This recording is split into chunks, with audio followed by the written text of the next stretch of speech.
வணக்கம் அன்பார்ந்த மாணவர்களே. இப்பொழுது நாம் பாடம் 10க்கு வந்து விட்டோம். 10வது பாடத்தில் நாம் உடல் நோய் அனுபவங்கள் பற்றி பார்க்க இருக்கின்றோம். இதில் முன்னுரையில் சுசிலா என்ற பெண்மணி அடிக்கடி மைக்ரேன் தலைவலியால் பாதிக்கப்பட்டிருக்கிறார்கள்.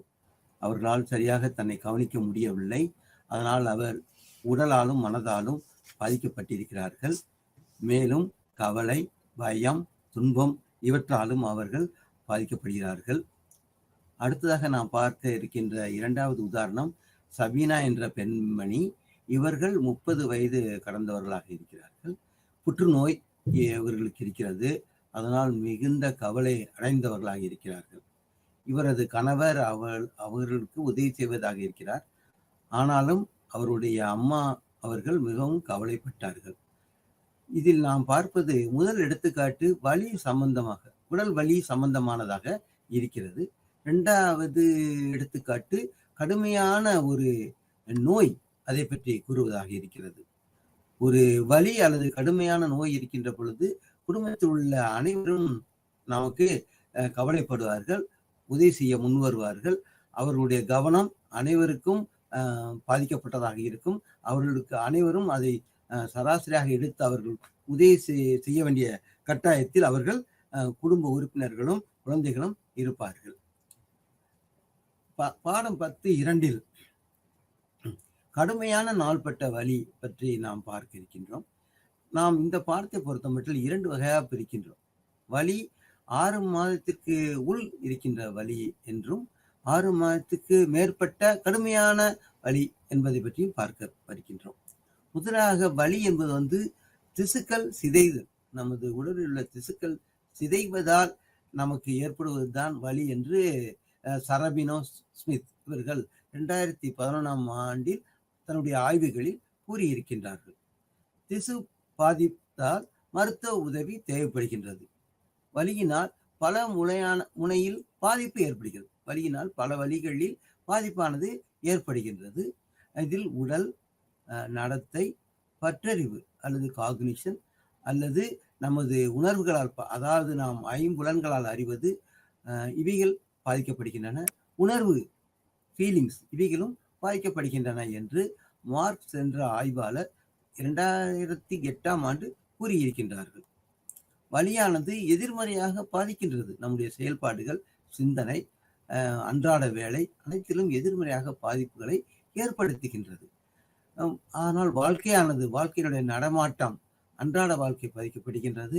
தொழில் பாதிக்கப்படுகின்றது. பணம் இதனால் செலவழிகின்றது என்று நாம் பார்க்கின்றோம். ஆகவே வலியானது கூடுகிறது. உதாரணத்துக்கு நாம் எலும்பு வலி எடுத்துக்கொள்வோம். இது 2-3 வகைகளில் இருக்கும். மத்தியமாக இருந்தால் எப்படி இருக்கிறது? சில சமயங்களில் கூடும், சில சமயங்களில் குறையும். ஆகவே அதனால் அதற்கேற்றபடி உடல் நலமானது நமக்கு பாதிப்புகளை ஏற்படுத்துகின்றது. ஆகவே இந்த வலியானது அடிப்படையில் வீரியம் மிக்கதாக இருந்தால் நாம் என்ன செய்வது என்பதை பார்க்க வேண்டும். தீர்க்க முடியாததாக இருக்கலாம். அப்பொழுது நாம் மருத்துவரை நாட வேண்டிய கட்டாயத்தில் நாம் இருக்கிறோம். அதே போல் சில சமயங்களில் நீடித்த காலம் ஏற்படலாம், விட்டு ஏற்படலாம். வீரியம் மிக்கதாக இருக்கலாம், வீரியம் குறைந்தாக இருக்கலாம்.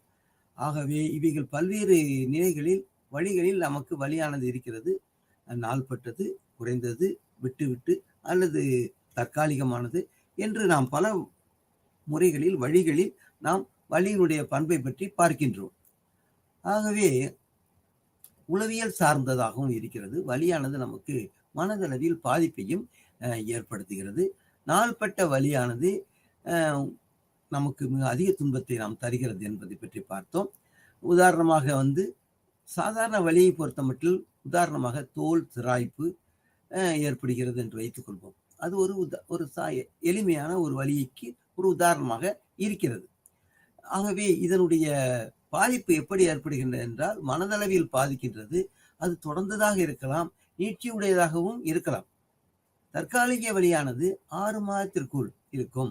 அப்படி இருப்பதை நாம் தற்காலிக வலி என்று குறிப்பிடுகிறோம். இப்படித்தான் சாண்டர்சன் என்ற ஆய்வாளர் 2013ஆம் ஆண்டு குறிப்பிட்டிருக்கின்றார். ஆகவே காயம், அந்த வலியானது நோயினால் ஏற்பட்டதாக இருக்கிறது என்று அவர் குறிப்பிடுகிறார். அடுத்ததாக உறுப்புகள் உடைதல், உறுப்புகள் சிதைதல், உடைதல் போன்றவை ஏற்படுகின்றன. அதே போல் பிரசவ வலி, அது ஒரு உதாரணம். சிராய்ப்புகள், இவைகளெல்லாம் தற்காலிக வலி, குறைந்த காலத்திற்கான வலியை காட்டுவதாக இருக்கின்றன. அதற்கு நாம் என்ன செய்கிறோம்? மருந்து எடுத்துக்கொள்கிறோம். அவைகள் எடுத்துக்கொள்வது நமக்கு அதனை போக்குகிறது, நோயை போக்குகிறது என்று மார்க்ஸ் என்ற ஆய்வாளர் 2008 கூறியிருக்கின்றார். உளவியல் துன்பம் தொடர்ந்து இருக்கின்றது. இதனால் மனதானது பாதிக்கப்பட்டிருக்கிறது. தொடர்ந்து நாம் கஷ்டப்படுகின்றோம். நாள்பட்ட வலி என்றால் 6 மாதம் தாண்டியும் இருக்கும். இதைத்தான் நாம் ஆரம்பத்திலே கூறினோம். இவ்வாறு நாள்பட்ட வலியானது 6 மாதம் தாண்டி இருப்பதை குறிப்பிடுவது சாண்டர்சன் என்ற ஆய்வாளர் தனது கட்டுரையில் குறிப்பிடுகிறார். இதற்கு சான்றாக புற்றுநோய், எலும்பு வலி, ஆர்த்ரைட்டிஸ், இவைகள் நாள்பட்ட நோய். இவைகள் சாதாரணமான மருந்துகளுக்கெல்லாம் கட்டுப்படாது. மருந்து குடித்தால் மட்டும் கட்டுப்படாது. இதைத்தான் மார்க்ஸ் 2008 குறிப்பிடுகின்றார். நாள்பட்ட நோய்க்கு நம்பிக்கையை மக்கள் இழப்பார்கள். அதனால் நமக்கு என்ன ஆகுமோ, நீடித்த நாள் வாழ முடியும் என்று யோசிப்பார்கள். ஆகவே நம்பிக்கையை அவர்கள் இழக்கலாம். தூக்கமின்மை ஏற்படலாம். துன்பமும் கவலையும் ஏற்படலாம். அது அவர்களை வாட்டும். எப்பொழுது நீங்கள் தூக்கம் இல்லாமல் இருக்கிறீர்களோ அப்பொழுதே மேலும் கவலை கூடும், மேலும் செயல்பாடுகள் குறையும். இதைத்தான் இந்த ஆய்வுகள் கூறுகின்றன. இவைகள் நம்முடைய அன்றாட வேலையை பாதிப்பதாக இருக்கின்றன. நம்முடைய முயற்சி, புது முயற்சிகளுக்கு இளைஞர்கள் புதுமையான முயற்சிகளை மேற்கொள்வார்கள். இளம் பிராயத்தில் அதிகமான வேலை செய்ய வேண்டும் என்று நாம் முயற்சிப்போம். அவைகளுக்கெல்லாம் தடையாக இருக்கும். அதனால் நாம் இலக்குகளை அடைய முடியாமல் இருக்கும். ஆகையினால் தொழில் செய்ய முடியாத போது பொருளாதாரம் முடக்கம், பணம் நமக்கு இல்லாமல் இருக்கும். அதே போல் நோயை போக்குவதற்கு நாம் அதிகப்படியாக பணத்தை செலவழிக்க வேண்டியது இருக்கும். அதன் விளைவுகள் இவ்வாறு பல்வேறு விதமான துன்பங்களை நாம் அடைவதை பார்க்கிறோம். ஆகவே இந்த காரணிகள் பாதிப்பு உடையதா இல்லையா, எவ்வாறு இந்த நோய் ஏற்பட்டது, இந்த நாள்பட்ட நோய்க்கான காரணங்கள் என்ன என்பதை பற்றி நாம் ஆய்வு செய்கிறோம். இந்த துன்பங்கள் தொடர்ந்து இருக்கின்றனவா, துன்பங்கள் விட்டு இருக்கின்றனவா என்பதை பற்றியெல்லாம் நாம் கவலை கொள்கிறோம். நாள்பட்ட விட்டு வலி ஏற்படும் காரணம், வலி அதிகம் இவைகளில் இருக்கிறது. உதாரணமாக மைக்ரேன் தலைவலி, ஒரு தலைவலி என்று கேள்விப்பட்டிருப்பீர்கள். மைக்ரேன் தலைவலியில் விட்டு ஏற்படும், சில சமயங்களில் வலி அதிகம் இருக்கிறது. இது நமக்கு பாதிப்பை ஏற்படுத்துகிறது. இரண்டாவது உதாரணம் தொடர்ந்த வலி. உதாரணம் முதுகு வலி, பேக் பெயின். இது தொடர்ந்ததாக நமக்கு இருக்கிறது, தொடர்ந்து நமக்கு இருந்து கொண்டே இருக்கிறது, விட்டு அல்ல. மூன்றாவதாக நாம் ஏற்பட்டது நாள்பட்ட அதே சமயம் தொடர்ந்த வலி, பாதிப்பு ஏற்படக்கூடியது. உதாரணமாக முடக்குவாதம், நீங்கள் கேள்விப்பட்டிருப்பீர்கள். முடக்குவாதமும் அதே போல் புற்றுநோய் வந்தவர்கள் எவ்வளவு துன்பப்படுகின்றார்கள் என்பதை நீங்கள் பார்த்திருப்பீர்கள். ஆகவே இவைகள் நாள்பட்டதாக இருக்கிறது, துறந்த வழியாக இருக்கிறது, பாதிப்புக்கு மிக அதிகமானதாக இருக்கிறது. வலி குணப்படுத்துவதை பாதிக்கும். இந்த வலியானது நம்முடைய குணப்படுத்துவதை பாதிக்கிறது. உடலை சீராக வைக்க முடியாமல் போகலாம். வலி அளவிடுதல், அதுக்கு எவ்வாறு அளவிடப் போகிறோம், வலி எவ்வாறு அளவிடப் போகிறோம் என்றால் சுய விளக்கம் மூலம், கொஸ்டினயர் அல்லது இன்வென்டரிஸ் அல்லது வினா நிரல்கள், இவர்கள் மூலமாக நாம் என்ன செய்கிறோம் என்றால் அந்த நபரிடம் வினா நிரலை கொடுத்து அவர்கள் என்ன சொல்கிறார்கள், உடலில் எந்தெந்த பகுதிகளில் வலி இருக்கிறது, எப்பொழுதெல்லாம் வலிக்கிறது, அதிகமாக இருக்கிறதா குறையாக இருக்கிறதா என்பது போன்ற கேள்விகள் அடங்கிய வினா நிரல்களை கொடுத்து அந்த சுய விளக்கத்தை நாம் பெற்றுக்கொள்கிறோம். அது வாய்மொழியாக இருக்கலாம், மொழி இல்லாமல் சைகைகளாகவும் இருக்கலாம். மேலும் சில சமயங்களில் உடலினுடைய உஷ்ணம், இதய துடிப்பு, தசை இறுக்கம், தசைகளின் இறுக்கம், இவைகளையும் நாம் அளந்து பார்த்து அந்த நோயினுடைய தன்மையை நாம் கண்டறிய முயற்சி செய்கின்றோம். இவ்வாறு சாண்டர்சன் என்ற ஆய்வாளர் 2013 குறிப்பிடுகின்றார். ஆகவே இதுக்கு வேறுபட்ட உளவியல் காரணங்கள் ஏற்படுகின்றன. அவைகளில் ஒன்று மன அழுத்தம்.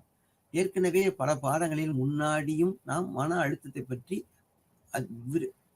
முழு விவரமாக நாம் படித்தோம். அவற்றில் மன அழுத்தத்தில் தலைவலி, வயிற்று வலி போன்றவை மன அழுத்தம் அதனால் ஏற்படுகிறது. தலைவலியினால், வயிற்று வலியினால் நமக்கு மன அழுத்தமானது ஏற்படுகின்றது. அதை நாம் கவனமாக ஆய்கின்றோம். கவனமாக கவனித்து பார்த்து இதனால் தான் வருகிறது என்ற காரணத்தை அறிகிறோம். ஒரு உணவு, உதாரணமாக ஒரு உணவு சாப்பிடுவதால் நமக்கு வயிற்று வலி ஏற்படுகின்றது என்றால் மீண்டும் ஒரு முறை அவ்வாறு நாம் சாப்பிட மாட்டோம். இந்த உணவு நமக்கு ஒத்துக்கொள்ளவில்லை, ஆகவே இதை புறக்கணிக்க வேண்டும் என்று நாம் முடிவு செய்கின்றோம். ஆகவே ஒரு உணவு அதன் மூலம் ஒரு வயிற்று வலி ஏற்பட்டால் அடுத்த முறை அதை தவிர்க்கிறோம். அதனால் வலியினால் இதை நாம் உணர்ந்து கொள்கிறோம். எதனால் இந்த அழுத்தம் ஏற்படுகின்றது, எப்படி நாம் குறைப்பதற்கான முயற்சிகளை மேற்படுகின்றோம் என்று சாண்டர்சன் தன் ஆய்வுகளில் 2013 ஆண்டு கூறுகின்றார். குணப்படுத்துதல். அடுத்து நாம் இந்த வலியை குணப்படுத்துவதற்கான முயற்சியில் இறங்குகிறோம். அவற்றில் மருந்து ஒரு வழி. மருந்து கொடுத்து அவைகளை குணப்படுத்துகின்றோம். அல்லது சில சமயங்களில் அறுவை சிகிச்சை, உடலுக்கு அறுவை சிகிச்சை செய்ய வேண்டியது இருக்கிறது. அப்பொழுது அந்த உறுப்பை நாம் அறுவை சிகிச்சை மூலம் அப்புறப்படுத்தவோ ஏதோ செய்ய வேண்டும். உடற்பயிற்சி. உடற்பயிற்சிகள் பல சமயங்களில் நமக்கு தேவைப்படுகிறது. உடற்பயிற்சி இல்லாமல் இருந்தால் அவைகள் நோய் கூடலாம். வேறுபட்ட நடத்தை, பற்றறிவு சிகிச்சை. வேறுபட்ட நடத்தை ஒரே மாதிரியான நடத்தை இல்லாமல் வேறுபட்ட நடத்தையை நாம் மேற்கொள்ளலாம். பற்றறிவு சிகிச்சை என்பது காக்னேட்டிவ், புலன்களின் மூலமாகத்தான் நாம் உணர்கின்றோம். ஆகவே அந்த காக்னிஷன்ஸ், அவைகளை புலனறிவை நாம் நன்கு ஆய்ந்து அதற்கேற்ற சிகிச்சையை நாம் கொடுக்கின்றோம். அதன் மூலம் அந்த பயத்தை தவிர்க்க முயலுகிறோம். அதே போல தளர்வு பயிற்சி. மிகவும் இறுக்கமாக இல்லாமல் தளர்வு செய்வதற்கான பயிற்சிகளை மேற்கொள்கின்றோம். தொடர்பு கொள்ளுதல், இன்டர்பர்சனல் ரிலேஷன்ஷிப், மற்றவர்களுடன் தொடர்பு கொள்ளுதல் போன்ற பயிற்சியையும், கூட்டு மனப்பயிற்சி, குரூப் தெரப்பி, கூட்டு மனப்பயிற்சியை மேற்கொள்கின்றோம். ஆகவே இந்த பல்வேறுபட்ட பயிற்சிகள் மருத்துவ உளவியல் நிபுணர்கள் நமக்கு அளிக்கிறார்கள். மேலும் உடல் ரீதியான வேலை பயிற்சி, தொழில் சார்ந்த பயிற்சிகளையும் அளிக்கின்றார்கள். இவைகள் அனைத்தும் நம்முடைய வலி, அவைகள் தற்காலிகமானதோ அல்லது நிரந்தரமானதோ அவைகளை குறைக்க இந்த பயிற்சிகளும் இந்த முயற்சிகளும் நமக்கு உதவி செய்கின்றன என்று சரபினோ ஸ்மித் 2011 ஆண்டு தன்னுடைய ஆய்வுகள் கூறுகிறார். அடுத்து நாள்பட்ட நோய்கள். இந்த பாடம் 10.3 நாம் பார்க்க இருப்பது கடுமையான நாள்பட்ட நோய்களை என்ன செய்வது, எப்படி அவைகளை சமாளிப்பது என்பதை பற்றி நாம் பார்க்கின்றோம். இதற்கு எடுத்துக்காட்டாக நாம் பார்ப்பது ஆர்த்ரைட்டிஸ், எலும்பு மூட்டுகளின் வலி. இவைகள் மிக நீண்ட நாட்களுக்கு இருக்கும். நடக்க முடியாது, கையை தூக்க முடியாது, இது போன்ற வலிகள். இதே போல் சர்க்கரை நோய் வந்தவர்களை நாம் பார்த்திருக்கிறோம். அது பல்வேறு நிலைகளில் ஏற்படும். கடுமையான சர்க்கரை நோய் இருக்கிறது, எளிமையான சர்க்கரை நோய் இருக்கிறது. அதனால் பாதிக்கப்பட்ட நண்பர்களை நாம் பார்த்திருக்கின்றோம். இது போன்ற மிக கடினமான நோய்களில் இதய நோய், HIV, எய்ட்ஸ், புற்றுநோய், வலிப்பு நோய், மறதி நோய் போன்றவைகள் இந்த நாள்பட்ட நோய்களுக்கு எடுத்துக்காட்டுகளாக அமைகின்றன. முதலில் நாம் சர்க்கரை நோய் எப்படி ஏற்படுகிறது என்ன என்பதை பற்றி பார்த்தால் உடலில் அதிக குளுக்கோஸ் உள்ளதால் இது ஏற்படுகிறது. சர்க்கரை நோய் எதனால் ஏற்படுகிறது என்று பார்த்தால், அதிகமாக குளுக்கோஸ் இருக்கின்ற பொழுது நமக்கு சர்க்கரை நோய் ஏற்படுகின்றது. இன்சுலின் ரத்தத்தில் உள்ள சர்க்கரை அளவை கட்டுப்படுத்துகிறது. இன்சுலின் ரத்தத்தில் சர்க்கரை அளவை கட்டுப்படுத்துகிறது. இந்த இன்சுலின் நம்முடைய உடல் உறுப்புகளினால் சரியான அளவு கணையம், போதுமான அளவு இந்த இன்சுலினை தயாரித்து கொடுக்கவில்லை என்றால் ரத்தத்தில் உள்ள இந்த சர்க்கரை அளவானது கட்டுப்படுத்த முடியாமல் போகிறது. அதன் மூலமாக நமக்கு சர்க்கரை நோய் ஏற்படுகிறது. ஆகவே நமக்கு இன்சுலினை தயாரிக்கும் இந்த கணையம் நல்ல முறையில் வேலை செய்ய வேண்டும். அதற்கான முயற்சிகளை நாம் மேற்கொள்ள வேண்டும். அல்லது நாம் வெளியிலிருந்து இன்சுலினை ஒருவேளை கொடுக்க வேண்டியதும் இருக்கலாம். ஆகவே இதில் 2 டைப்ஸ் அல்லது மாதிரிகளை பார்க்கிறோம். மாதிரி 1 இவர்களுக்கு இன்சுலின் ஊசி கொடுக்கிறோம். இன்சுலின் ஊசி வெளியிலிருந்து அவர்களுக்கு பிரயோகிக்கப்படுகிறது.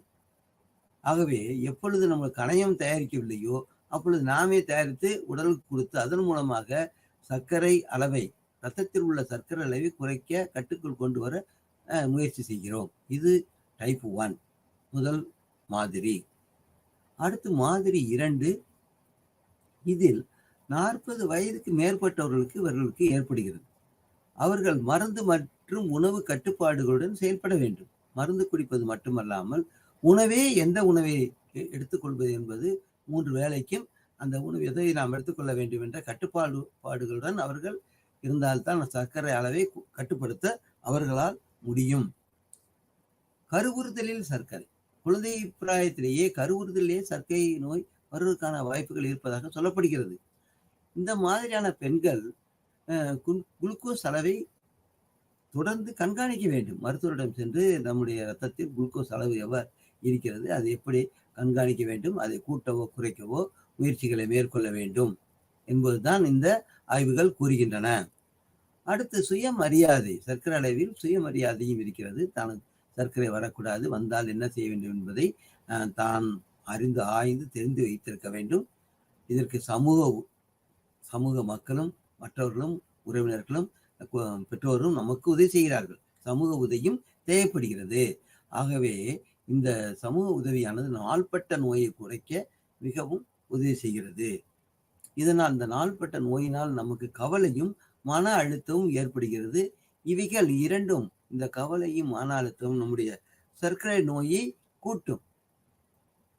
அடுத்த எடுத்துக்காட்டு நாம் பார்ப்பது இதய நோய். இதயத்தில் நோய் ஏற்படுகிறது. இது எதனால் ஏற்படுகிறது என்று பார்ப்போம். இதயத்துக்கு செல்லக்கூடிய மிகப்பெரிய இரத்த குழாய்களில் கொழுப்பு படர்வதால் இரத்த ஓட்டம் குறைந்து இதய துடிப்பு பாதிக்கப்படுகிறது. ஆகவே இதை மைகார்டியல் இன்ஃபார்க்டின் என்று கூறுகிறார்கள். மைகார்டியல் இன்ஃபார்க்டின் என்றால் ஹார்ட் அட்டாக் என்று சொல்கிறோம். இதில் இரத்த கட்டிகள் ஆங்காங்கே இருந்து இரத்த குழாய்களில் இருப்பதால் அடைப்பு ஏற்படுத்துவதால் ஆக்சிஜன் கிடைப்பது கடினமாக இருக்கிறது, தடை பெறுகிறது. ஆகவே இந்த மைகார்டியல் இன்ஃபார்க்ஷன், ஹார்ட் அட்டாக் ஒருவேளை ஏற்படலாம். இதனுடைய அறிகுறிகள் என்ன என்று பார்ப்போம். இதனுடைய அறிகுறிகள் வலி அதிகமாக இருக்கிறது, அந்த ஆளுக்கு மிகவும் வியர்க்கிறது, மயக்கம், ஒருவேளை மூச்சு வாங்குதல் ஏற்படலாம். இவைகள் தான் மைகார்டியல் இன்ஃபார்க்ஷன். அடுத்து நாம் பார்ப்பது அஞ்சினா. இவைகள் இதய தசைகளுக்கு ஆக்சிஜன் கிடைக்காததினால் ஏற்படுகிறது. ஆன்ஜினா என்றால் இதய தசைகளுக்கு ஆக்சிஜன் கிடைக்காததால் ஏற்படுகிறது.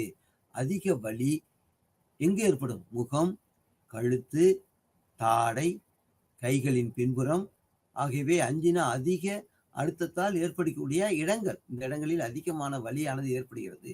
இந்த அறிகுறிகளை கண்டவுடன் நாம் சொல்லிவிடலாம், இவருக்கு இந்த அஞ்சினா ஏற்படுகிறது என்று.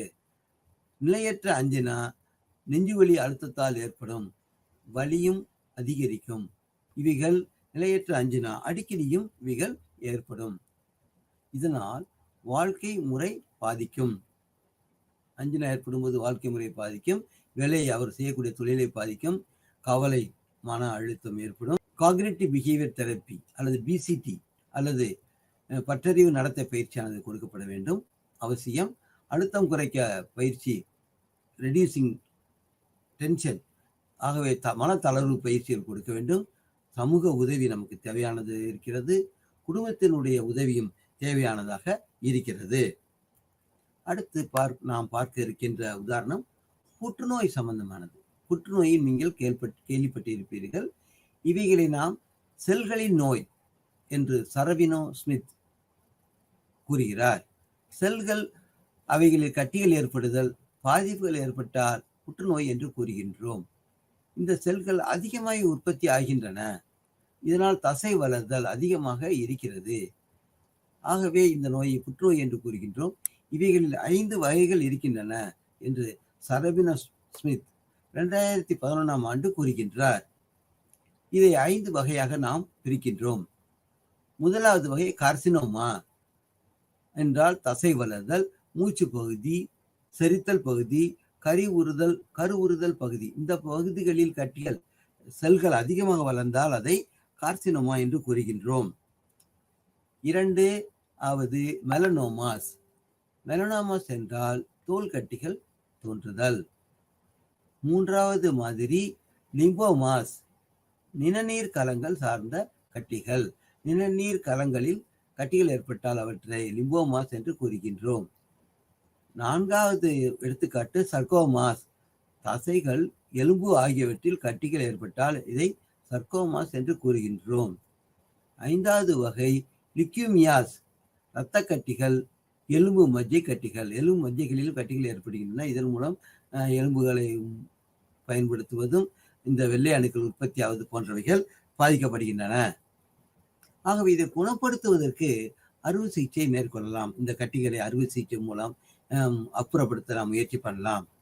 அல்லது கதிரியக்கம் மூலமாக ரேடியேஷன் தெரப்பி, கதிரியக்க சிகிச்சை மூலமாக செய்யலாம். அதே போல கெமோதெரப்பி கொடுக்கலாம். இதனால் உப துயரங்களும் ஏற்படலாம். ஒரு ஒரு மருத்துவ முறையை பயன்படுத்தும் பொழுது அதன் மூலமாக நாம் சைடு எஃபெக்ட்ஸ் உப துயரங்களை மேற்கொள்ள ஏற்படலாம். அதன் மூலமாக களைப்பு, இரைத்தல், வாந்தி எடுத்தல், மனத்துயரம் போன்றவைகள் ஏற்படலாம்.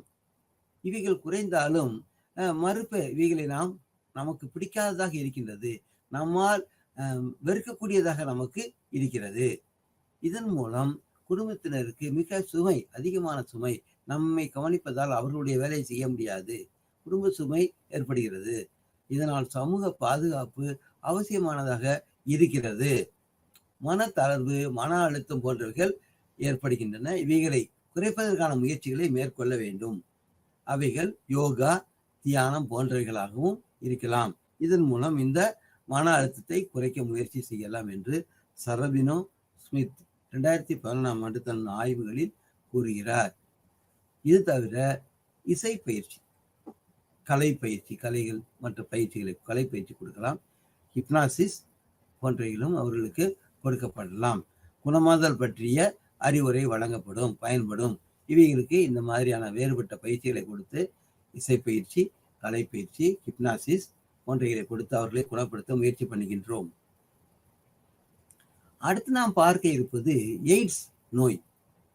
இதை ஹியூமன் இம்யூனோ டிஃபிஷியன்சி, மனிதர்களின் இம்யூனோ டிஃபிஷியன்சி அப்படி என்றால் என்ன என்று பார்க்க வேண்டும்.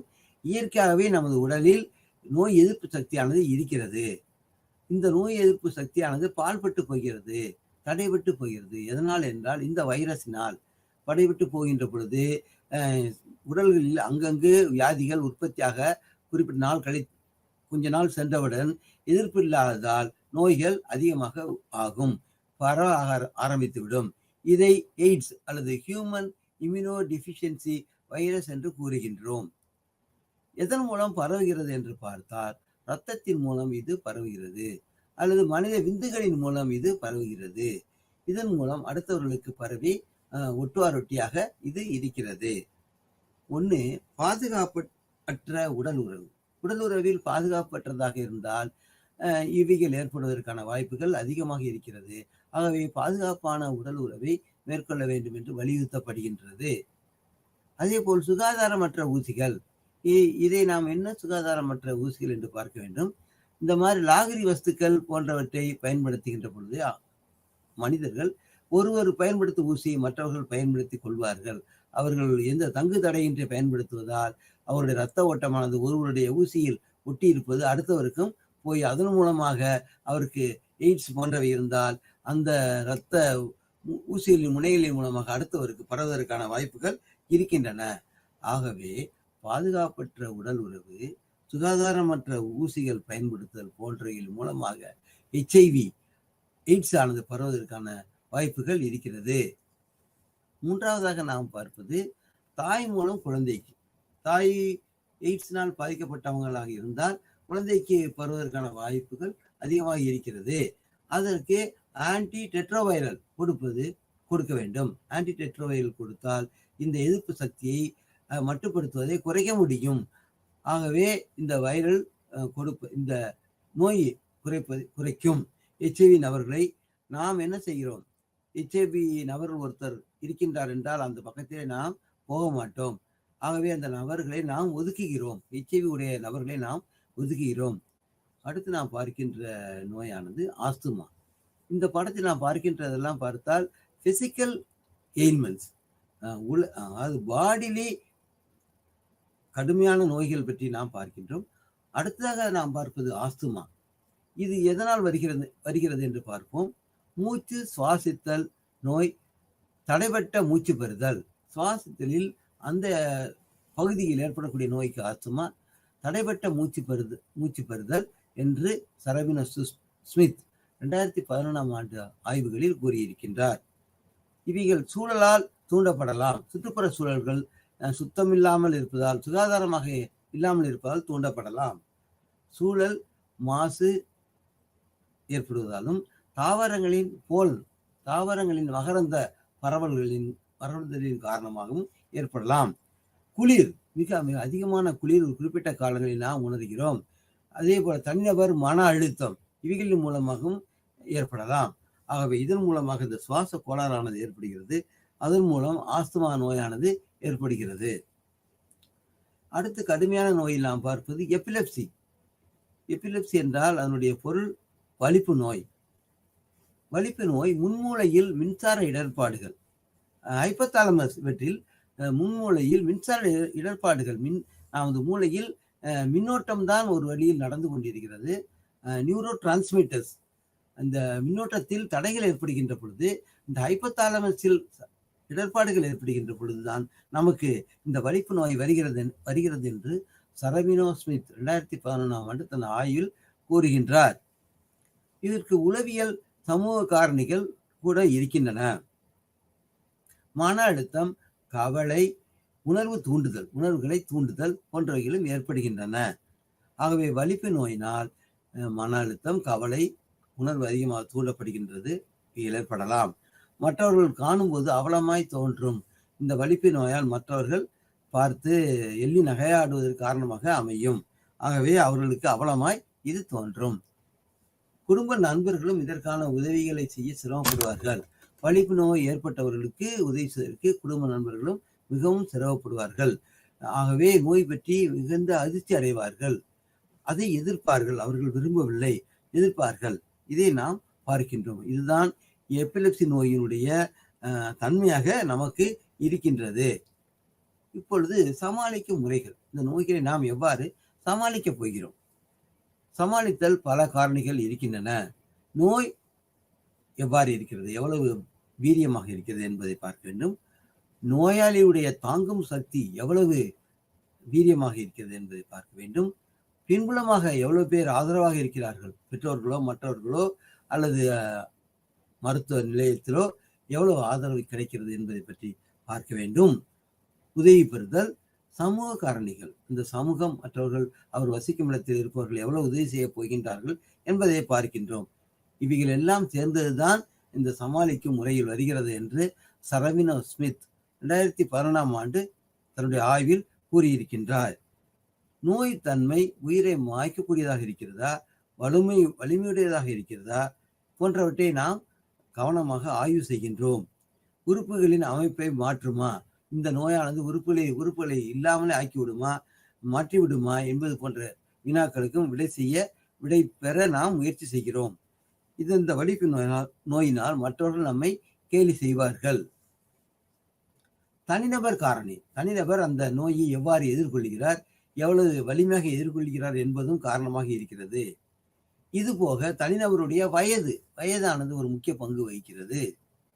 தனிநபரின் சமூக அந்தஸ்து ஒரு முக்கிய பங்கு வகிக்கிறது. பாலின வேறுபாடு, அவர் ஆணா பெண்ணா என்பது ஒரு வேறுபாட்டை அல்லது தன்மையை ஏற்படுத்துகிறது. அவர் எவ்வளவு சுயமரியாதை உடையவராக இருக்கிறார் என்பதும் இதற்கு முக்கிய பங்கு வகிக்கிறது. உணர்வுகளை மதித்தல் போன்றவை, நாம் அந்த வலி அல்லது உணர்வுகளை மதித்தல் போன்றவையும் முக்கிய பங்கு வகிக்கிறது. மருத்துவமனை, வீட்டு சூழல், சமூக காரணிகள், மருத்துவமனை அதனுடைய வசதிகள், வீட்டு சூழல், வீட்டுடைய எந்த சூழலில் வீட்டுகள் அமைந்திருக்கிறது என்பதும் பிற சமூக காரணிகளும் இந்த நோய்க்கு அல்லது அதை குறைப்பதற்கு உதவியாய் இருக்கும். அதே போல பிறருடைய உதவியும் தேவையானதாக இருக்கும்.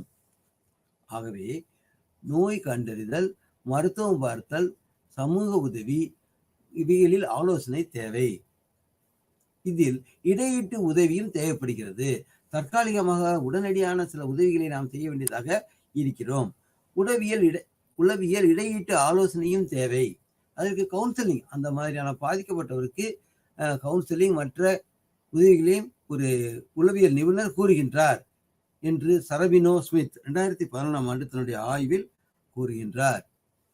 ஆகவே இந்த 10வது பாடத்தினுடைய சுருக்கத்தை நாம் பார்க்க இருக்கின்றோம். இதில் வலியானது தற்காலிகமானது, நிரந்தரமானது என்று பிரிக்கின்றோம். தற்காலிகமான வலியானது ஏறக்குறைய 6 மாதத்துக்குள் ஏற்படக்கூடியது. உதாரணமாக ஒரு டெலிவரி பெயின் தற்காலிகமானது. தற்காலிகமான நாள்பட்ட வலி, ஆர்த்ரைட்டிஸ், சுகர், கேன்சர், இவைகள் நாள்பட்ட வலியானது. கடுமையான நோய் 6 மாதத்துக்கு மேலும் இவைகள் இருக்கும். 6 மாதத்துக்கு மேலும் இவைகள் நீடிக்கும். இதற்கான வலி போக்கும் முறைகள் இவைகளை பற்றி நாம் படித்தோம். அது எளிமையானதாக தற்காலிகமானதாக இருந்தாலும் சரி, கடினமாக இருந்தாலும் சரி, வலியானது 6 மாதத்திற்கு உட்பட்டதாக இருந்தாலும் 6 மாதத்திற்கு மேற்பட்டதாக இருந்தாலும் அதை எப்படி எதிர்கொள்வது என்பதை பற்றி பார்த்தோம். கடுமையான நோய்களில் சர்க்கரை நோய், இதய நோய், புற்றுநோய், எய்ட்ஸ், ஆஸ்துமா, வலிப்பு நோய் ஆகியவை இருக்கின்றன வலிமையான நோய்களில். இதை தவிர மற்ற நோய்கள் எளிமையானதாக இருக்கின்றன. இதுதான் பாடம் 10 சுருக்கமாக நாம் பார்க்கின்றோம். இப்பொழுது பாடம் 11. பாடம் 11 நாம் உள நோய்கள், மனது ரீதியாக எப்படி நோய்கள் இருக்கின்றன என்பதை பற்றி நாம் படிக்க இருக்கின்றோம். ஆகவே இவைகள் இவ்வாறு வேறுபட்டு இருக்கிறது. பாடம் 10 எவ்வாறு வேறுபட்டு இருக்கின்றது என்றால், மனதால் நாம் எவ்வாறு இந்த நோய்கள் ஏற்படுகின்றன என்பதை பற்றி பார்க்க இருக்கின்றோம். எப்படி இருந்தாலும் மனதிற்கும் உடலுக்கும் ஒரு தொடர்பு இருக்கிறது. உள நோய்களுக்கும் ஒரு பங்கு இருக்கிறது, உடல் வலிக்கும் ஒரு பங்கு இருக்கிறது. உடல் பாதிக்கப்படுவதால் உள நோய்களும் ஏற்படக்கூடிய வாய்ப்புகள் இருக்கின்றன. இப்பொழுது சில எடுத்துக்காட்டுகளை பார்ப்போம். சலீல் என்ற நண்பர் தன்னுடைய நண்பனை இழந்து விட்டார். தன் நண்பனை ஒரு விபத்தில் இழந்து விட்டார். அதனால் தனிமைப்படுத்தப்படுகின்றார். உணவு சரியாக சாப்பிடவில்லை, சரியாக தூக்கமில்லை. ஆகவே இவருக்கு உளவியல் சோதனையானது செய்ய வேண்டியதாக இருந்தது. ஷைலா என்ற 10வது படிக்கும் மாணவி பரீட்சைக்கு போகிறாள். உழைப்பாளியாக இருக்கிறார். அவள் தலைவலி, கண்வலி போன்றவைகளால் பாதிக்கப்படுகின்றாள். அதற்கான உண்மையான காரணம் கண்டுபிடிக்கப்பட முடியவில்லை. பல மருத்துவரிடம் சென்றாலும் அவர்கள் இதனுடைய உண்மையான வழியை காரணத்தை கண்டுபிடிக்க முடியவில்லை. இறுதியில் அவர் கிளினிக்கல் சைக்காலஜிஸ்ட் அவரிடம் சென்று இதற்கான காரணங்களை கண்டறிய முயற்சி செய்கின்றார். இறுதியில் ஒரு உளவியலாளர் சோதனை செய்து அந்த நோயை குணப்படுத்த பார்க்கின்றார். 3வது ஒரு எடுத்துக்காட்டு சுனைனா என்ற பெண்மணி. இவர் தற்கொலை முயற்சி செய்கின்றார். தனக்குள்ளே சில போராட்டங்களையும் கடினங்களையும் உணர்கிறார். அதற்கு என்ன காரணம் என்று பார்த்தால், அதிகமாக மன அழுத்தம், சில பிரச்சனைகளில் அவள் இருப்பதால் அவள் தானே தன்னை மாய்த்து கொள்ளக்கூடிய அளவுக்கு மிக கவலை உடையவராக அவர் இருக்கிறார். ஆகவே இந்த பாடத்தில் நாம் depression, anxiety, psychosomatic illnesses, substance use போன்றவைகளை பற்றி படிக்க இருக்கின்றோம். பாடங்களை ஒவ்வொன்றாக நாம் பார்ப்போம். மன அழுத்தம், கவலை உள்நோய்கள், லாகிரி வஸ்துக்கள் பயன்பாடு போன்றவற்றை நாம் படிக்க இருக்கின்றோம். முதலில் நாம் பார்க்க இருப்பது மன அழுத்தம். உதாரணத்திற்கு ஒரு தோல்வி, பரீட்சையில் ஒரு மாணவன் தோல்வி அடைந்து விட்டான். மற்றொருவருக்கு தன்னுடைய குழந்தை இறந்து விட்டது, இழப்பு. இது கவலையை ஏற்படுத்தும். மன அழுத்தம் வெறும் கவலையை விட அதிகமானது. காலம் அதிகம் பிடிக்கும். வெறும் கவலை, சாதாரண ஒரு நிகழ்வை விட ஒரு இழப்பு அல்லது ஒரு தோல்வி நமக்கு அதிக காலத்துக்கு அழுத்தத்தை கொடுக்கிறது. ஆகவே அதிக உணர்வு மன அழுத்தத்தை நமக்கு ஏற்படுத்துகின்றது. அடுத்து நாம் பார்க்க இருப்பது டிப்ரெஷன். இதை மூடு டிசார்டர் என்று DSM கிளாசிபிகேஷன், அதாவது டயக்னாஸ்டிக் அண்ட் ஸ்டாட்டிஸ்டிக்கல் மேனுவல் என்று ஒரு ஏடு இருக்கிறது. அந்த ஏட்டில் இந்த பல்வேறு வகையான நோய்களை பற்றி குறிப்பிட்டிருக்கின்றார்கள். அதில் டிப்ரெஷன் என்பதை எவ்வாறு குறிப்பிடுகின்றார்கள் என்றால், மூடு டிசார்டர் என்ற வகையில் அதை குறிப்பிடுகின்றார்கள். டிஸ்ரப்டிவ் மூடு டிஸ்ரெகுலேஷன் டிசார்டர், இது வேறு வகையான ஒரு நோய். இது என்ன நோய் என்று பார்த்தால், குழந்தை இளம் பிராயம், மிக அதிக எரிச்சல், கோபம். குழந்தை இளம் பிராயத்தில் மிக அதிகமாக, அதாவது பிறக்க இருக்கின்ற குழந்தையினால் மிக மிக அதிக எரிச்சல், கோபப்படுதல். இதை நாம் டிஸ்ரப்டிவ் மூடு டிஸ்ரெகுலேஷன் டிசார்டர் என்று கூறுகின்றோம். குழந்தை இளம் பிராயத்தில் மிக அதிகமான எரிச்சல், கோபம் ஏற்படுவதை இந்த நோயால் குறிப்பிடுகின்றோம். அடுத்த நோய் major depressive disorder. Major depressive disorder என்றால் என்ன என்று பார்ப்போம். ஒரு முனை கவலை, தொடர்ந்த கவலை. மேஜர் டிப்ரெசிவ் டிசார்டரில் கவலை தொடர்ந்ததாக இருக்கிறது. மனநிலை, ஆர்வம் குறைதல். ஆர்வம் குறைவானதாக இருக்கிறது. அன்றாட நிகழ்வுகளில் கூடிய குறைந்த உணவு எடுத்தல். இதன் மூலம் என்ன ஆகும் என்று பார்த்தால், அன்றாட வாழ்வில் நாம் ஒன்று மிக அதிகமாக உணவு எடுத்துக்கொள்வோம், அல்லது மிக குறைவாக உணவை எடுத்துக்கொள்ளுவோம். மேலும் மெதுவான சிந்தனை, நம்முடைய சிந்தனை ஓட்டம் எப்படி இருக்கின்றது என்றால் மிக மெதுவாக நடைபெறுகிறது. உடல் வேலை எப்படி செய்கின்றது என்று பார்த்தால் மெதுவாக வேலை செய்கிறது. களைப்பு, சக்தி இழப்பு ஏற்படுகிறது. களைப்பு ஏற்படுகின்றது, சக்தி இழப்பு ஏற்படுகின்றது. தூக்கமின்மை, இதன் மூலமாக நமக்கு தூக்கமின்மை ஏற்படுகின்றது. கவனச்சிதறல் ஏற்படுகின்றது. அதனால் முடிவெடுக்க முடியாத நிலையை அந்த ஆள் உணர்கின்றார். தொடர்ந்த தற்கொலை தூண்டல், இதன் மூலமாக தொடர்ந்து தற்கொலை தூண்டத்திற்கும் உள்ளாகிறார். ஆகவே அதனால் உளவியலால் இந்த உள நோய்களால் அவர் பாதிக்கப்படுகின்றார். அடுத்த பெயர் persistent depressive disorder dysthymia. Persistent depressive disorder dysthymia 2 ஆண்டுகளுக்கு மேல் இந்த கவலையானது, துன்பமானது நீடித்திருந்தால் அதற்கு இந்த பெயரை வைக்கின்றோம். அதாவது பெர்சிஸ்டன்ட் டிப்ரெசிவ் டிசார்டர் டைஸ்தீமியா. அடுத்த உதாரணம் ப்ரீ மென்சுரல் டைஸ்பாரிக் டிசார்டர். இதனுடைய பொருள் என்னவென்றால் கடுமையான கவலை, எரிச்சல், மன இறுக்கம் ஏற்படுகிறது. எப்பொழுது ஏற்படுகின்றது என்று பார்த்தால் மாதவிடாய்க்கு முன்பு ஏற்படுகிறது. இதை நாம் பார்க்கின்றோம். அடுத்தது நாம் பார்ப்பது depressive disorder due to another medical condition. Depression நமக்கு ஏற்படுகிறது, இந்த மனக்கவலை நமக்கு ஏற்படுகின்றது. ஆனால் வேறொரு மருத்துவ நிலையினால், இந்த நோயினால் அல்ல, வேறொரு நிலையினால், வேறொரு நோய் அவருக்கு அதிகமாக அதுவும் இருக்கிறது. அதன் மூலமாக இந்த டிப்ரெசிவ் டிசார்டர் ஏற்படுகின்றது. அதைத்தான் நாம் depressive disorder due to another medical condition என்று குறிப்பிடுகின்றோம். இதில் மனக்கவலை ஏற்படுதல், உதாரணத்திற்கு ஹைப்போதைராய்டிசம், மூளையில் காயம் போன்றவை சொல்லலாம். ஹைப்போதைராய்டிசம், மூளையில் காயம் போன்றவை இதற்கு எடுத்துக்காட்டுகளாக கூறலாம். குழந்தை பிறந்த பின்பு மனக்கவலை ஏற்படுதல், உடல் மன தளர்வு ஏற்படுகிறது, உணர்வானது முரணாக இருக்கிறது. உடல் மன தளர்வு நிகழ்வுடன் உணர்வு முரணாக இருத்தல், புற உளவுடன் தொடர்பின்மை. நாம் அன்றாட வாழ்க்கையில் புற உளவுடன் தொடர்புடையவர்களாக இருக்கிறோம். இந்த சமயத்தில் நாம் தொடர்பு இல்லாதவர்களாக இருப்போம், அமைதியின்மை உடையவர்களாக இருப்போம். அதைத்தான் நாம் depressive disorder due to another medical condition syndrome என்று கூறுகின்றோம். மன அழுத்தம், கவலை, வெறுமை, எரிச்சல், இதனால் நம்முடைய செயல்பாடுகள் குறைகின்றன. இது நீடித்த காலத்திற்கு இருந்தால் நமக்கு அதிக துன்பத்தை கொடுக்கும்.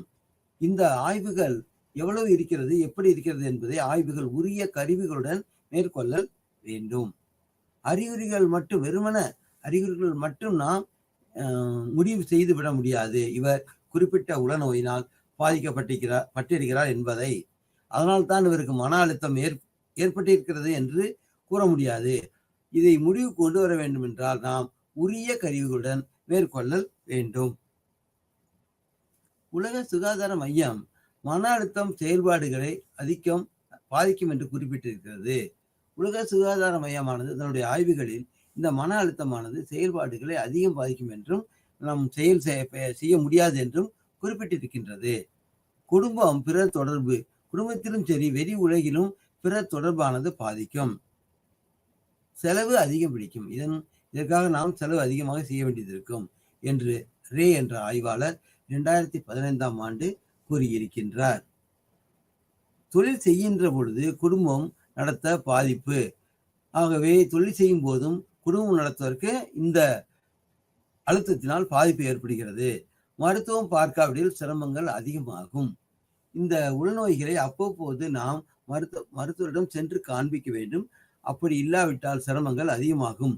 குழந்தை பிராயம் முதல் வயது மூப்பு வரை இது நீடித்திருக்கும். தொடர்ந்து இருந்து கூடிய காலகட்டத்திற்கு குழந்தை பிராயம் முதல் வயது மூப்பு வரை பாதிப்பு ஏற்படுத்தலாம். இதை ஆரம்பத்தில் கண்டறிகின்ற பொழுது அதை குணப்படுத்துதல் எளிதாக இயலும்.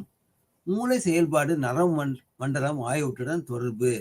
இந்த அழுத்தத்தினால் மூளை செயல்பாடும் நரம்பு மண்டலம் அல்லது நியூரலாஜிக்கல் நரம்பு மண்டலம் ஆகியவற்றுடன் தொடர்பு ஏற்படும். இதை எவ்வாறு இவைகளை நாம் சமாளிக்கப் போகின்றோம் என்றால், சைக்கோதெரப்பி, பற்றறிவு நடத்தை மாற்றம், உணர்வு தொடர்பு தெரப்பி, பயிற்சி, தியானம், குடும்பம், நண்பர்களின் உதவி, இவைகளின் மூலமாக நாம் குறைக்க முடியும், இந்த உளநோயை குறைக்க முடியும் என்று பார்க்கின்றோம். சைக்கோதெரப்பி, பற்றறிவு நடத்தை மற்றும் உணர்வு தொடர்பு தெரப்பி, பயிற்சி, தியானம், குடும்ப நண்பர்கள் உதவி, இவைகள் நமக்கு தேவைப்படுவதாக இருக்கின்றன. அடுத்து நாம் பார்க்க இருக்கின்ற பாடம் 11.3 ஆங்ஸைட்டி. ஆங்ஸைட்டி என்றால் என்ன பொருள் என்று முதலில் பார்க்க வேண்டும். ஆங்ஸைட்டி என்றால் பயம் கலந்த கவலை. ஒருபுறம் பயம், ஒருபுறம் கவலை, இரண்டும் இருந்தால் அதை ஆங்ஸைட்டி என்று சொல்லுகின்றோம். இந்த ஆங்ஸைட்டி அன்றாடம் நாம் சமாளித்து வருகிறோம். உதாரணமாக, இன்று காலை நான் பஸ்ஸை பிடித்து வேலைக்கு போக வேண்டும் என்று போனால் கொஞ்சம் தாமதமாக புறப்பட்டு விட்டேன், இந்த பஸ்ஸை நான் விட்டு விடுவேனா அல்லது பிடிக்க முடியுமா, அதுக்கு எனக்கு ஒரு கவலை ஏற்படுகின்றது. இது பயம் கலந்த கவலை. ஒருவேளை நாம் பிடிக்க முடியாவிட்டால், அந்த பஸ்ஸை விட்டுவிட்டால் என்ன செய்து என்ற கவலை இருக்கும். ஆகவே இதை நாம் ஆங்ஸைட்டி என்று கூறுகிறோம். நாம் அன்றாட வாழ்வில் பல்வேறு வகையான ஆங்ஸைட்டி நாம் பார்க்க இருக்கின்றோம். இதிலிருந்து ஆங்ஸைட்டி டிஸார்டர் என்பது வேறுபடுகின்றது, அதை நாம் பார்க்க இருக்கின்றோம்.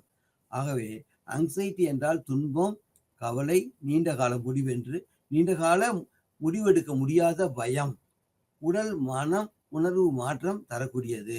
உடல், மனமும் உணர்வு இவைகளால் பாதிக்கப்படக்கூடியது, மாற்றம் தரக்கூடியது என்று பார்க்கின்றோம் என்று ராபின்சன் 2013 ஆண்டு கூறியுள்ளார்.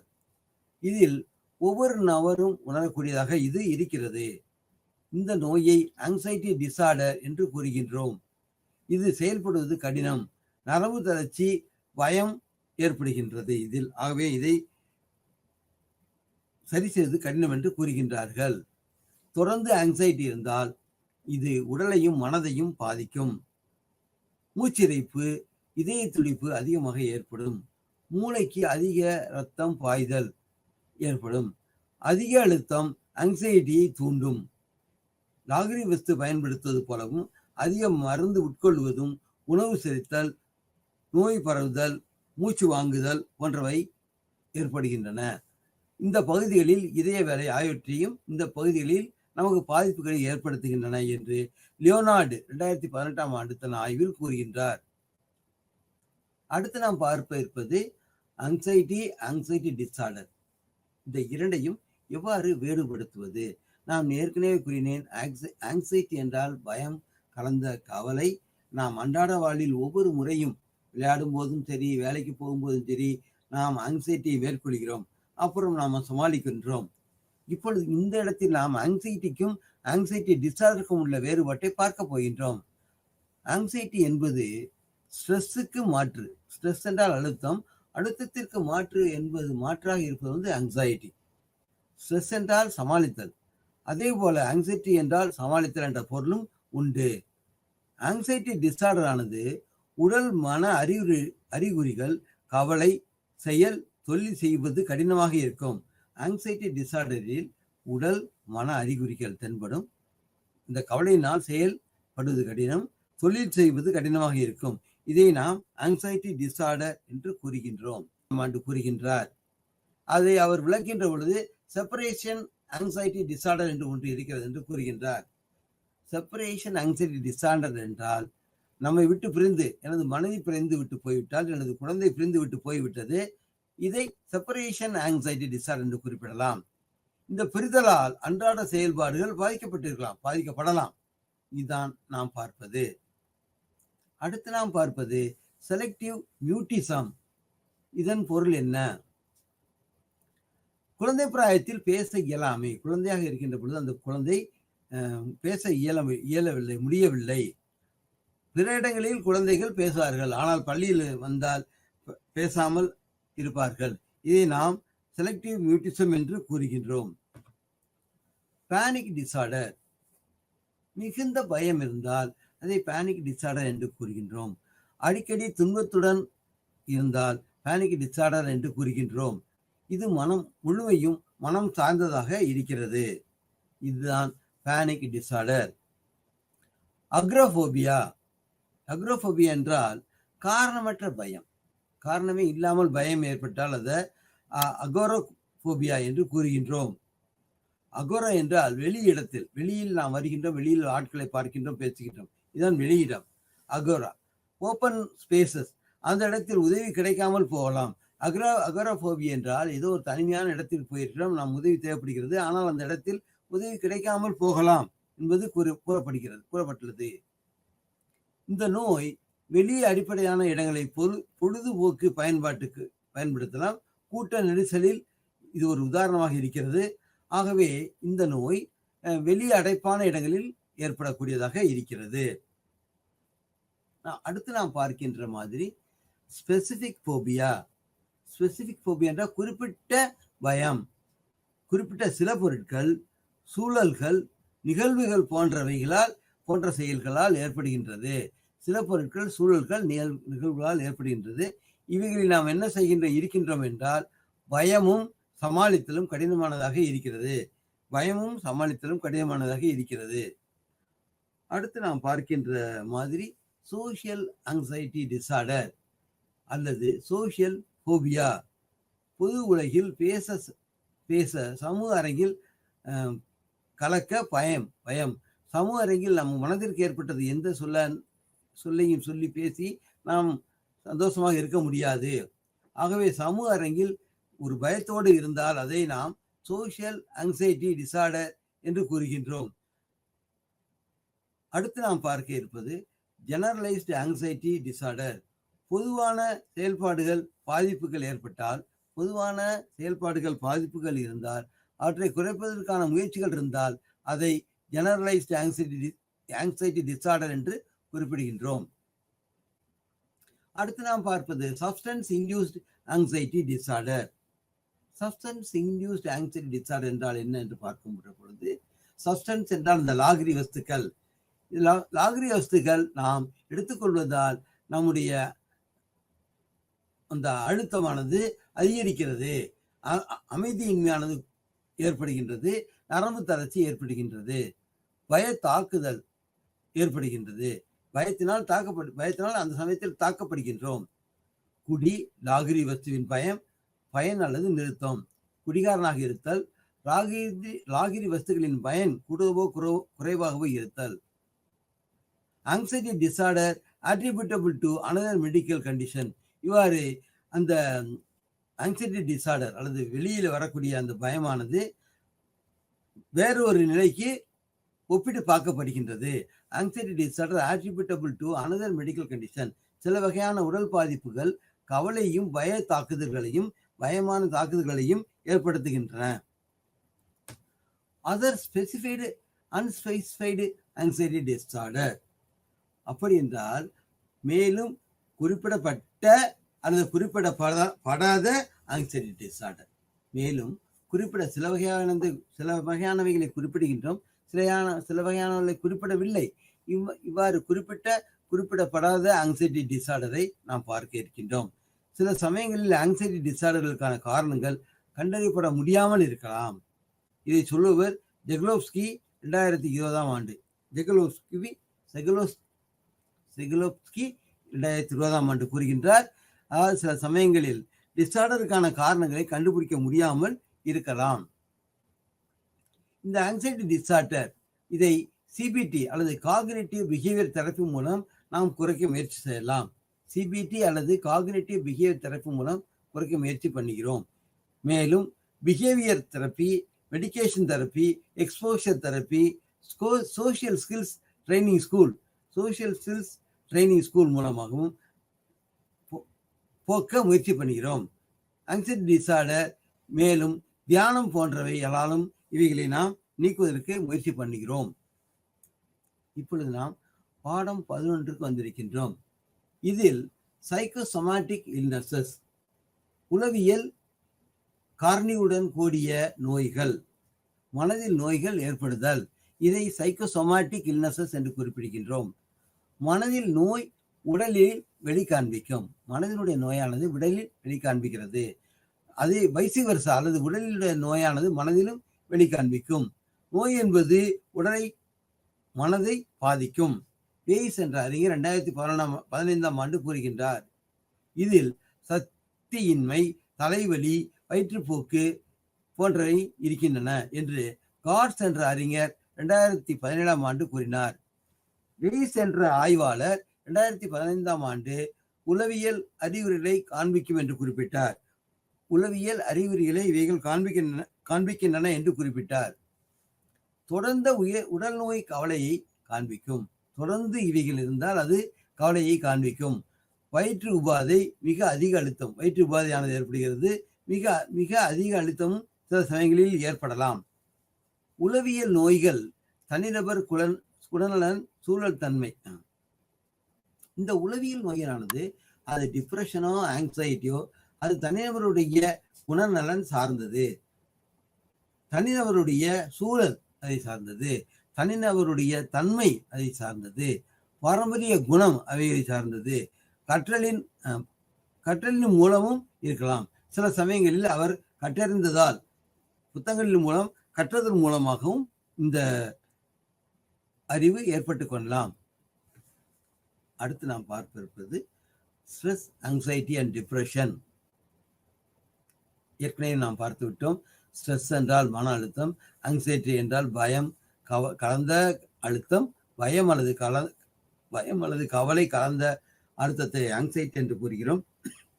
அடுத்து டிப்ரெஷன் என்பது மிக நீடிய காலத்திற்கு கவலை நீடித்தால் அதை டிப்ரெஷன் என்று கூறுகின்றோம். உளவியல் நோய் ஏற்பட காரணமாகலாம். அன்றாடம் செயல்பட முடியாமை. இந்த மூன்றினாலும் ஸ்ட்ரெஸ், ஆங்ஸைட்டி, டிப்ரெஷனினால் அன்றாடம் செயல்பட முடியாமையானது ஏற்படுகிறது. வாழ்க்கை தரம் ஆகியவற்றை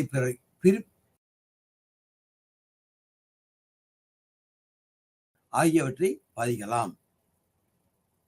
அடுத்து நாம் பார்ப்பது சோமட்டோஃபார்ம் டிசார்டர்ஸ். சோமட்டோஃபார்ம் என்றால் சோம மீன்ஸ் பாடி, பாடி சார்ந்த சில வகையான ஒழுங்கின்மை. அடுத்து நாம் பார்ப்ப இருப்பது சோமடைசேஷன் டிசார்டர்ஸ், அதாவது சிந்தனை தடுமாற்றம், உணர்வு நடத்தை மாற்றங்கள்.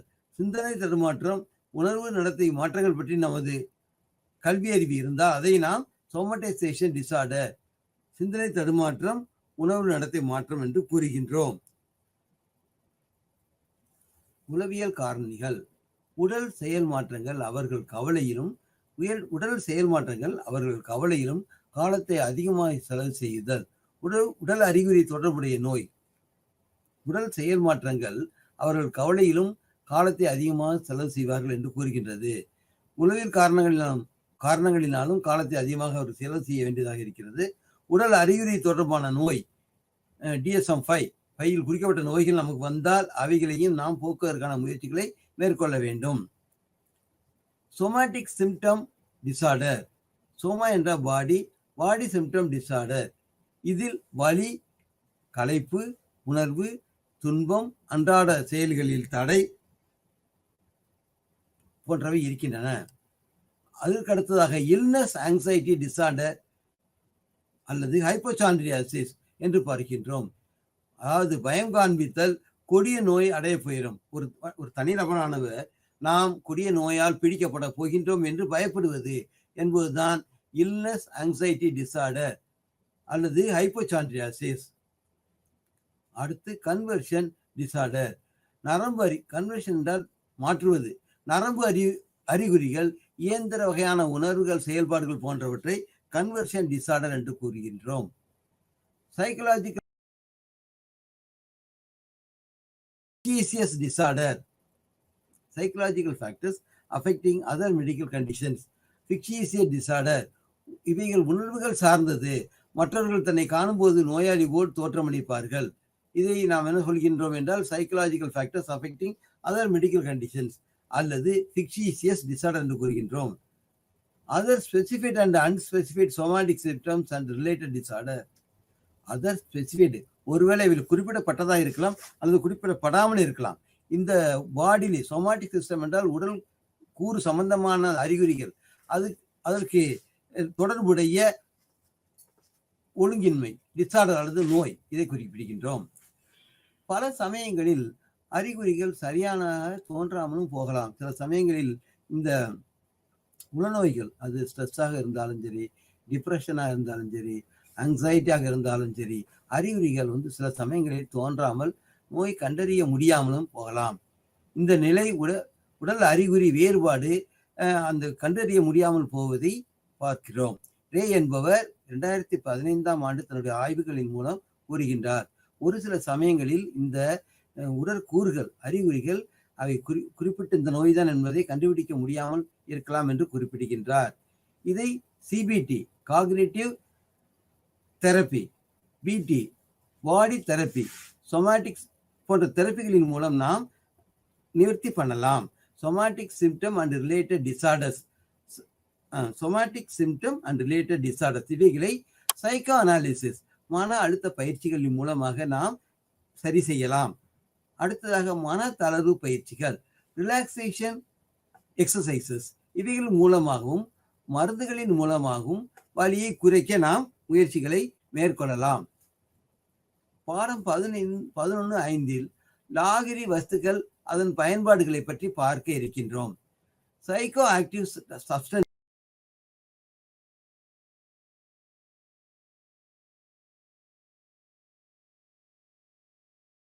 கொண்டு போவதாக இருப்பதால் இதனுடைய பயன்பாடுகள், இந்த லாகிரி வஸ்துக்களின் பயன்பாடுகள் அதிகமாக இருக்கின்றது.